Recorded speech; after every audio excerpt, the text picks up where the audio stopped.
নমস্কার সবাইকে। তো আপনারা যদি আমার আগের ভিডিওটা দেখে থাকেন, তো ওই ভিডিওতে আমি একটা 3D ওয়ালপেপারের ভিডিও করেছিলাম ওটাতে।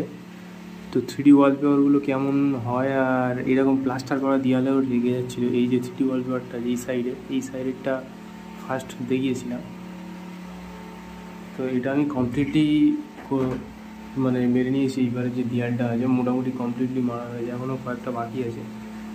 মানে আপনাদের আমি একটা জিনিস সাজেস্ট করব যে একটা 10x10 দেওয়ালের জন্য কিন্তু 18টা এরকম 3D ওয়ালপেপার লাগে। তো আমরা যদি একসাথে 3D ওয়ালপেপারটা না কিনি, আমি দুটোই হোয়াইট নিয়েছি, কিন্তু এই হোয়াইটটা একটু ইয়েলোইশ হোয়াইট, ক্যামেরাতে হয়তো বোঝা যাচ্ছে না, বাট রিয়েল লাইফে কিন্তু বোঝে। আর এই হোয়াইটটা একদম কি বলে স্নো হোয়াইট, একদম মানে একদম একদম হোয়াইট, ঠিক আছে। এটা কিন্তু একটু ইয়েলোইশ হোয়াইট, আর এটার কোয়ালিটিটা অনেকটা ভালো। সেম সেলারের কাছ থেকে নিয়েছি, সেম অ্যামাজন থেকে নিয়েছি, সেম প্রাইসে নিয়েছি একদম। কিন্তু এর যে উইথটা এখানে আমি দুটো জয়েন করেছি, একটু বোঝা যাচ্ছে এখানটায়, দেখলে ভালোভাবে দেখলে বোঝা যাবে, বা এমনিও এর যে উইথটা যেটা অনেকটা ভালো। এখানে কিন্তু আপনার দেয়ালে হচ্ছে মানে একদম দেয়ালের যে রাফ সারফেসটা সেটা ফিল হয় না, কিন্তু এখানটায় সেটা না, এটা অনেকটা চিপ কোয়ালিটির মতো লাগছে।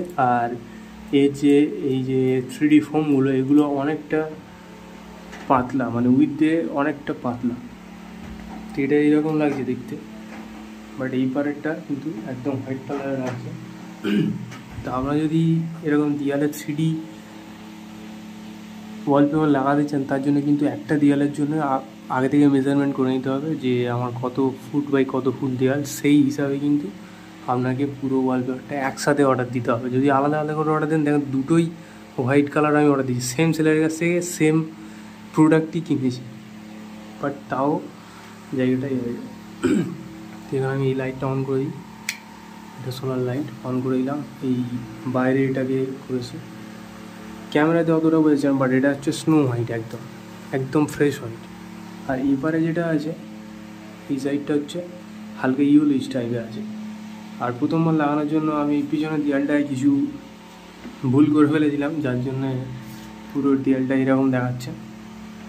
ঠিক আছে, পরে এখানটা একটা বর্ডার মেরে ঠিক করে দেবো।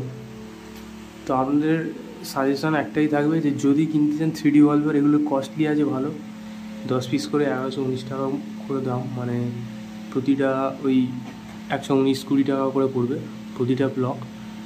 আর প্রতিটা ব্লক হয় হচ্ছে 5.8 স্কোয়ার ফিটের।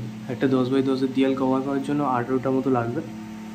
আমার ঘরটা যেহেতু ছোটো, তাই 12টা হলে কিন্তু পুরো এই দেয়ালটা কভার হয়ে যাবে, এই যে ব্যাগের দেয়ালটা আছে বা এইবারের যে দেয়ালটা আছে। আর এটা সবচেয়ে ভালো ছিল যে এটা এরকম প্লাস্টার করা সারফেসেও লাগানো যেত, মানে এর গ্লুটা এত বেশি স্ট্রং ছিল। বাট এবারে যে ওয়ালপেপারটা এসছে এর গ্লুটা কিন্তু ওই আগেরটার মতো অতটা স্ট্রং না, তাও লেগে গেছে আরামসে, কিন্তু অতটা স্ট্রং না। ওটা যেমন হাতে লাগলে একদমই ছাড়ছিল না। আর এটা অনেকটা পাতলা, এর উইথটা অনেকটা, মানে যে ফোমটা মানে প্রায় দেয়নি বললেই চলে, দুটো পাতলা দিয়েছে আর কি। লাইটটা অফ করি। তো এইরকম পুরো দেয়াল মেজারমেন্ট করে তারপরে নেবেন, নাহলে কিন্তু জিনিসটা অনেকটা বেকআপ হয়ে যাবে, পয়সা খরচ করেও মানে জিনিসটা ঠিকঠাক লাগবে না। তার জন্য ঠিকঠাক করার জন্য আরও অনেক জোগাড় করতে হবে।